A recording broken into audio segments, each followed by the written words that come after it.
salaamaaleykum internetu Thier Dakar mbégte lañ am jàkkaarloowaat ak yéen pour waxtaan ci tolluwaay réew mi tey dañu am benn gan bëggoon waxtaan ak moom ci wàllum sécurité gan bi dam koy bàyyi mu présenté ak yéen Doucouré maa ngi lay nuyu.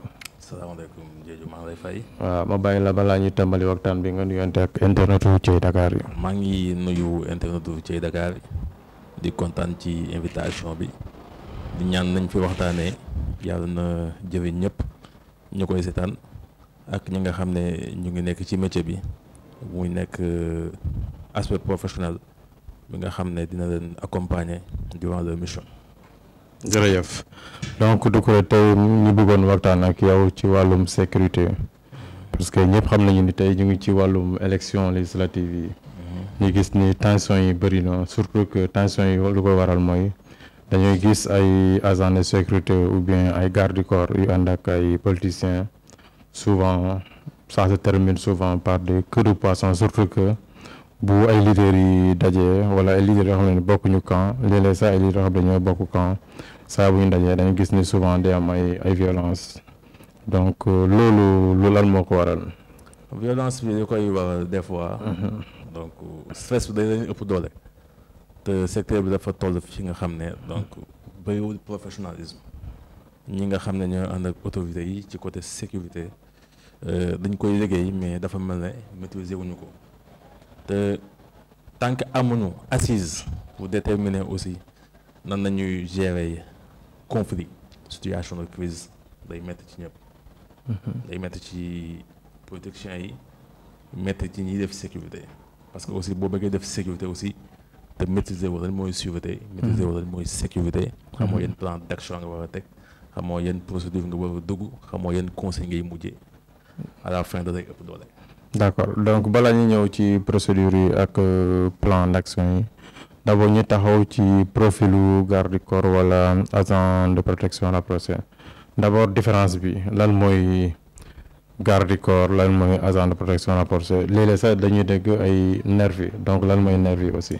nervi dafa nekk nit koo xam ne dañ koy fay utiliser à de sales besoins dañ koy fay juste que prestation lay def ñu jox ko benn mission pour mu accomplir ko dans la mesure que mu gaañ nit ki wala mu rey ko wala mu yóbbu ko dans une situation d'handicap muy loo xam ne dañ koy dénoncer day yàq situation ak stabilité dëkk.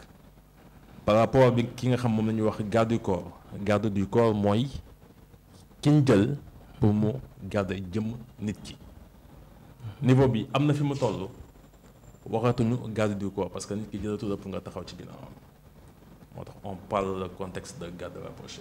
garde rapproché même bu ñu nee garde rapproché. dafa xaw a sax limité wu. par rapport ak évolution sécurité fi mu toll jamono ji rapproché bi dañ ko teg sur 3 points. que ça soit proche, immédiat et éloigné. Moi, je préfère la protection de haute personnalité. Haute avec S, personnalité avec S. Parce que, la protection de haute personnalité, ce que veut dire que tu es en phase avec ses biens, lui personnellement même, et ses services. Le mot indi différence entre les trois type de sécurité. ok donc ñu gis ni donc lu mel ni violence bu xewoon à Thiès. donc gis nañu lu ci mujjee xew mooy le maire de la ville ñu attaqué oto ba saccagé ko gaañ nañ ko sax d'ailleurs moom à un moment donné dafa porté woon plainte aux dernières nouvelles dégg naa ni dafa retiré plainte bi. donc situation boobu noonu yow en tant que quelqu'un boo xam ne xam nga métier bi donc situation bi yow nan nga ko mën a jàngee d'autant plus que ñooñu yëpp ci même coalition bi la ñu bokk situation nan la mën a nekk. situation bi boo xool. c'est une affaire de parti. te je pense que comme ni ñu ko gisee ñun ñëpp c'est le maire qui devait recevoir l'opposition. donc y a un dispositif bi nga xam ne professionnellement moom la ñuy adapté saa su nekk bu nekkee da nga am gan nga war koo jëli par contre aussi bu fekkee ne que ñi nga xam ñoom ñooy liggéey ils sont pas en mesure te xamuñu aussi ne ñu war a liggéeyee. dafay indi ay incidents te incidents yooyu soit day indi accident te après jéyee kese moo ci mooy yàq-yàq yi ngay dégg. maire bi moom en personne à sa position de maire départemental. am na position bi mu waroon am. L'escorte suivant un dispositif sécuritaire dafa am na ñuy dañuy les véhicules par rapport au convoi léegi nag peut-être positionnement bi foofu indi problème bi. parce que bu ñu xamul fa la ñu war a présenter maire bi fu ñu ko war a teg ak maire bi fu mu war a taxaw. day jouer ay scénario donc après mën na indi ku ci nekk gis ci sa bopp. euphorie am. folie de grandeur am ay coow moo ci mujj. d'accord donc selon toi par exemple plainte bi bu aboutir woon tey yan risque mooy kii bi garde corps bi ban risque lay encourir. Parce que il me semble que il y a un garde corps qui a été identifié appartenant du camp du leader du PASTEF. moom la ñu identifié ni moom moo responsable saccage boobu saccage auto bi donc tey bu plainte bi aboutiroon à son terme donc l'agent incriminé yan risque lay encourir. bu nekkee ñun. on était présents sur les lieux. On pouvait faire une meilleure analyse. Mais comme que bon c'est l'opinion publique qui parle. agent bu nekkee dafa def infraction. bu defee infraction délit flagrant ou crime flagrant boo ko yoon tegee loxo y a des codes de procédure pénale. dañ koy téye jaarale ko sous PV après le PV bu ko commissaire bi dégloo ba pare l'adjudant qui fait l'enquête. il sera écroué vers le palais de justice. après le palais de justice ci lay jàll déferment de parquet. et lan mooy responsabilité son employeur. responsabilité de son employeur. foofu la coow li nekk. est-ce que employeur bi. ba muy liggéey ak agent bi est-ce que teg nañu ay situation de complicité. situation de complicité bi mooy agent bi dafa war a toog autorité bi toog. ñu teg seeni programme. bu ñu tegee seen programme bu ñu demee war a liggéey. l'agent en personne dina déglu autorité bi ci nam ko bëggee. moom mu tegal ko ni ko liggéey bi tënkee. aussi agent bi tamit du lépp dañ ko permettre yoon dafa am fu mu ko tënk dafa am fu mu ko naj. léegi nag y a des situations yoo xam ni sa professionnalisme moo la fay génne li nga mën ak say compétences. boo ko doxalee noonu saa su nekk autorité bi mën na bañ a am problème mais quel que soit alpha l'agent doit toujours être en mesure de maîtriser la situation. autorité bi bu dégénérer rek mu ñàkk dégénérer yëpp moom c'est un plus qu'il apporte à l'autorité. parce que autorité bi bu doy la woon boppam kese yaakaar naa waru mën a jël agent ne ko ñëwal ñu liggéey. donc ñu gis ci caravane suñu homme politique yi souvent dañuy gis ay gros bras yoo xam ne souvent dañuy yor ay gourdin yor ay jaasi affaire yooyu noonu. donc est-ce que tey un garde du corps tey am na droit yor ay jumtukaay yooyu noonu. loolu daf ñuy dugal ci sur les armes blanches. day définir donc li nga xam ne mooy arme tranchante ak arme contendante. arme contendante maanaam mooy arme yi nga xam ne jox nañ ko képp kiy def autorisation sécurité. mën nañu wax autorisation la que mu mën a neutraliser nit ki nga xam dafay def jéeya. mën nañu wax arme contendante. sur ce fait bu nekkee l'arme a été utilisée à d'autres échéances ça devient une arme blanche par destination. et là donc moo paaka bi ñoom ñaar ñooy bokk àtte. Cela dépend de l'atteinte et la gravité de l'acte. Donc ci ñoom nañuy àtte jéye bi. Par contre bu nekkee da koy utiliser pour neutraliser nit ki. il se peut que mu bañ ko gaañ. foofu da koy neutraliser neutraliser ne veut pas dire que blessé blessé ne veut pas dire que tué. donc benn bokk ci ak sa morom définition. tout à fait donc lan moo war a nekk tey taxawaayu garde du corps si toutefois que menace am na wala risque am na vis-à-vis de son employeur ou bien vis-à-vis de son VIP lan moo war a nekk taxawaayam. waaw bu nekkee dafa ratee la base xam nañu wax la base maanaam mooy l'étude de terrain am nañu wax la reconnaissance tey sa reconnaissance boo nee cëpp ci bërëb da nga war a dem seet le commissaire bi nga xam ne moo nekk dans la zone boo ko demee gis tu te présentes parce que présentation boobu day tax bu jëyee amee boo ko woowee mën na ñëw soutenir pour l'évacuation rapide wala tamit bu fi nekkee dafa am incident mu ñëw def une intervention rapide yow agent bi bu nekkee da nga jëm ci site bi war fa dem jéye fekk la fa te tu n'es pas en rapport avec les forces de l'ordre boo am une tactique d'évacuation wala une tactique d'opération day métti ci yow day métti ci yow doo ci génn par contre bu fekkee ni que coow am na la calamité publique taxaw foofu droit d'appréhension day taxaw ci dañuy wax ni tout individu a le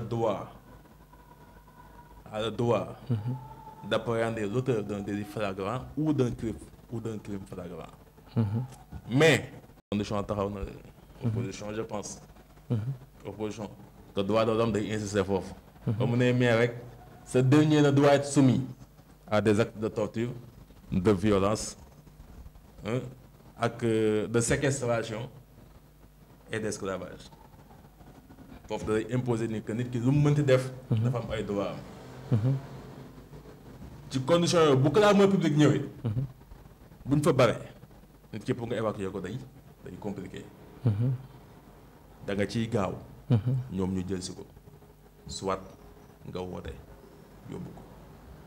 d'accord léegi su fekkente ne sànq wax nga ko par exemple bu dara amee donc benn agent de force de l'ordre ñëw moo xam policier wala gendarme mu ñëw interpeller l'agent de sécurité ou bien interpeller le garde du corps est-ce que tey bu ko joxoon consigne wala jox ko au mot d'ordre à suivre est-ce que agent bi da koy déglu wala VIP bi lay déglu donc su fekkente ne y a eu deux positions yoo xam ne taxaw na agent de force de l'ordre moo xam police wala gendarme jox ko consigne wala ordre VIP bi tamit jox ko consigne ak ordre boo xam ne dafa utee ak gendarme bi ak policier bi xam ne koo xam ne ordre le ma ko tax a ñëw donc su boobaa lan moo war a nekk taxawaayu agent du garde du corps bi. kooku c'est la communication. C'est la communication. Quand un agent ne sait pas communiquer, ça pose des différends. te li ci gën a metti mooy agent bi boo xamul lañ mooy liggéeyu alkaati bi wala takk der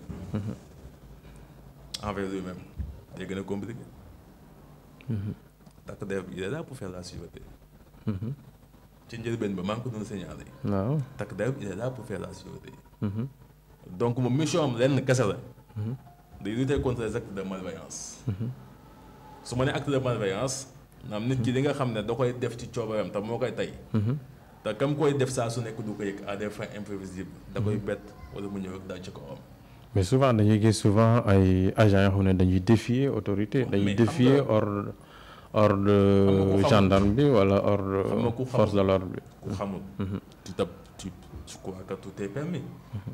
xam nga tey man loolu sañu ma koo def. yow sañoo koo def kenn sañu koo def. kon ku xamul dañuy jàpp ni que xamoo. parce que tey ki nga xam ne dafa ñëw pour sa kaara nga gën a oyofal yoon. yow nga ñëw taxaw na doo ko nag day indi ay complications.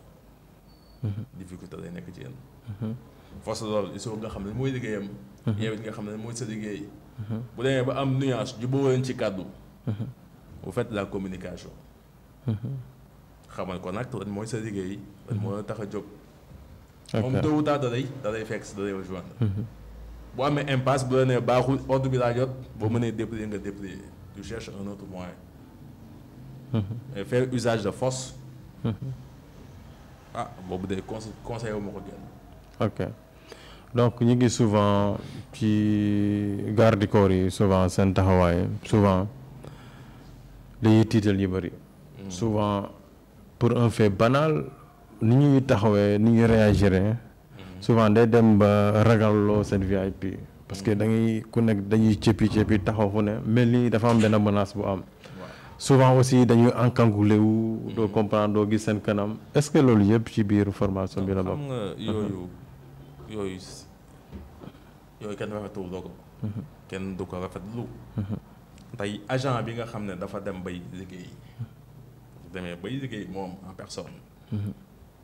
amatul lu muy nëbb. amatul lu muy nëbb. kon lay kagul.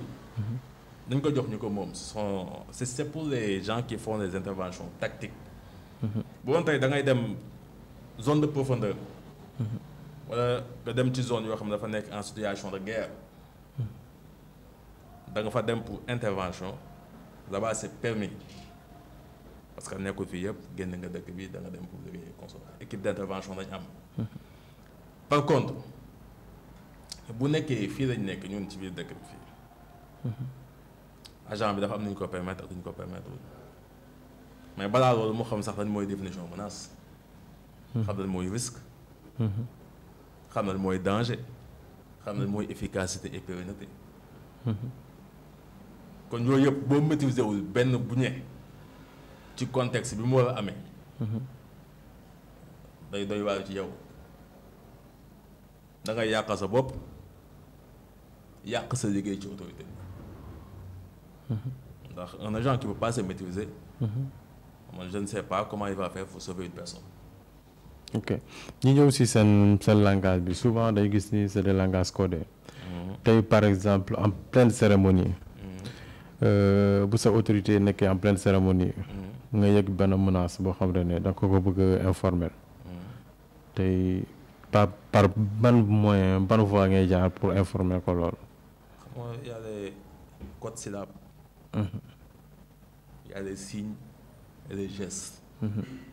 est-ce que signes yooyu noonu da ngeen koy préparer en amont wala. non c'est toujours préparé en amont. tey boo watee sa entretien ci autorité wate nga yëpp. tey boo njaagee da ngeen dem ngeen am.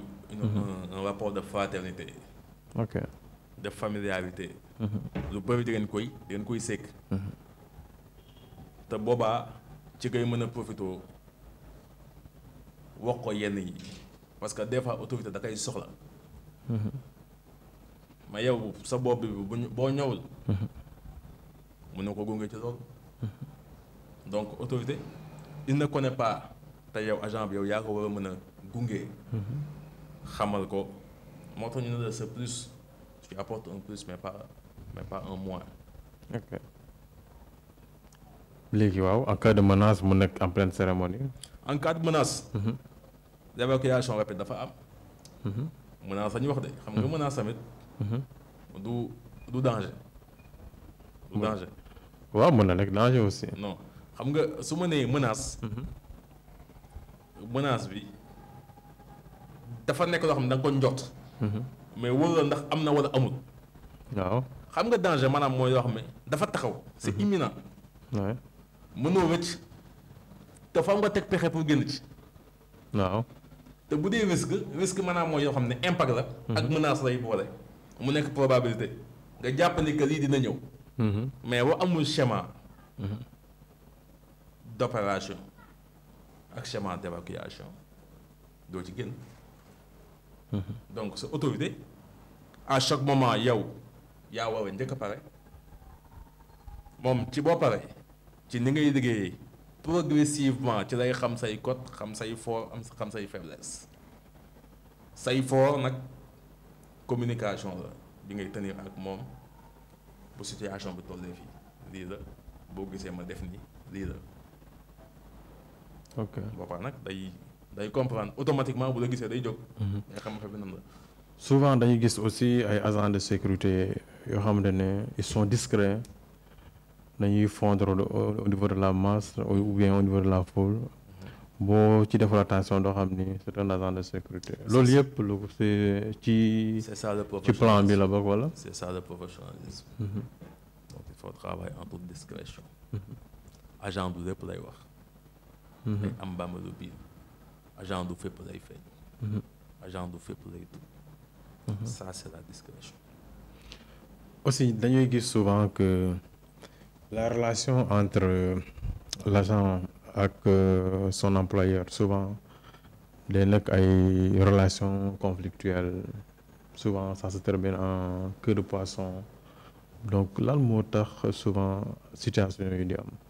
situation queue de poisson bu amee ce qui veut dire que y a un différent da ngeen jubawul soit la majeure partie des agents dañoo teewul seen làmmiñ agent da ngay am bàmmeelu biir. da ngay am bàmmeelu biir du lépp ngay wax. sa autorité yaa koo xamal fi mu jëm fi mu jóge ak fa mu war a àgg. bu fekkee ne yow da ngay senn je m'excuse du terme tu donnes des informations yoo xam ni ça peut nuire la personne. moom il préfère après ngeen ki ku nekk dem. wala tamit boo demee ba ci biir tu te permets que foog ni que lu la neex ngay def lu la neex ngay wax mën na yàq sa relation ak agent bi ak autorité bi. donc tout n'est pas permis chez l'agent. ok moo tax ñuy jàng dañoo war a jàng xam-xam. ok la communication est très importante.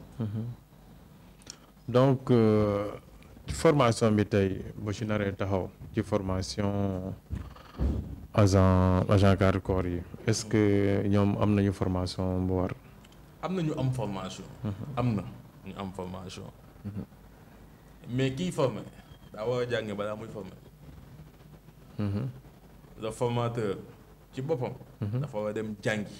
c'est-à-dire est-ce que yaa ngi remettre en cause certaines écoles de formation. Voilà. Effectivement, je remets en cause. Une formation de protection de votre personnalité ne peut pas se faire même sur 6 mois. mënul nekk. donc am na ñi formé loolu. sur un intervalle de 6 mois. 15 jours sax am na. lu waral 5 jours am na 3 mois am na. pourquoi. xam nga tey bu nekkee nit ki dafa bëgg métier bi c'est un adepte du métier mu gis métier bi bëgg ko gis la ci estimé la. yow t'as pas choisi teg ko ci yoon parce que da lay fan. mais li nga ko jox ak moom loolu lay gëm day jàpp ne moom mu ngi ci biir fekk jegewul bunt bi. donc la formation dafa am solo. dëgg la. et nekkul formation dañ koy négocier parce que li nga war a jàng du caagi ne que da nga war a dox da nga war a évacuer da nga war a marche non. tu dois maîtriser la juridiction, les stratégies, la gestion de crise, les conflits, les techniques de surveillance, la communication, l'événementiel, la télésurveillance et annexes. Il y a beaucoup de choses à maîtriser. C'est le plus haut niveau de la sécurité. Quand nous avons c'est parce que nous avons dox, nous avons sol costume, wala sol sa five, sol sa kaki. Non, du foofu. Ok. Donc, lan mooy sa regard ci pratique métier au Sénégal de façon générale. tey boo naree def benn analyse lan ngay wax. L'analyse d'ordre global que je peux donner. Maanaam mooy comme toute analyse. Il y a des faiblesses yoo xam ne dañ koy ressentir. Par rapport à ce métier. Donc il y a des menaces yoo xam ne muy commencer feeñ par rapport à ce métier. Donc il y a des opportunités pour certains. Il y a des réalisations qui ont été faites pour l'avancement de ce métier. Donc ça c'est l'analyse d'ordre global. bu ñu xoolee ba xool dañuy wax ni sécurité dafa commencer à perdre sa valeur. Donc les forces de l'ordre sont fatiguées. Ils ne peuvent pas être au four et au moulin. Là on voit de l'incompétence dans le métier. On voit de l'incompétence dans le métier et cela demande une grande restructuration boo xam ne. Donc ñi nga xam ñooy ne ci kaw mën a teetee ñi ci suuf. dañ dem gëstu ji wuti xam-xam. c'est très important mënuma franchir yam ci benn position ne protection rapprochée que ça laa xam parce que sécurité de protection rapprochée. protection rapprochée c'est une branche de la sécurité. donc il faut gars yi dem gëstu ji di xam-xam. boo tujjee xam-xam nag après bu la neexee mën nga ñëw piloter. tu peux piloter une équipe tu peux motiver la jeunesse ñi nga xam dañoo juum nga fa demee leen teg leen ci yoon bu baax bi. ñi xamul nga dimbali leen. de telle sorte que ñu yëg ci seen bopp. ñi nga xam ne ñu ngi ci defal leen ay mise à jour ñi nga xam ne fees nañ. ñëw dimbali ñi xamul. ok donc li ñu desee ci temps bi bëriwul xam naa fii la ñuy yemale waxtaan bi ba beneen yoon. su fekkente ne am na ay points yoo xam ne bëggoon nañ ñu waxtaan ko te bokkaloon ci laaj yi mën nga ci ñëwaat. waaw donc damay xamal nit ñi que je suis un Sénégalais. je suis un Sénégalais donc. doomu réew mi laa. j'exerce la fonction de management sécurité risque management professionnel. et je suis diplômé en licence qualité CIEM.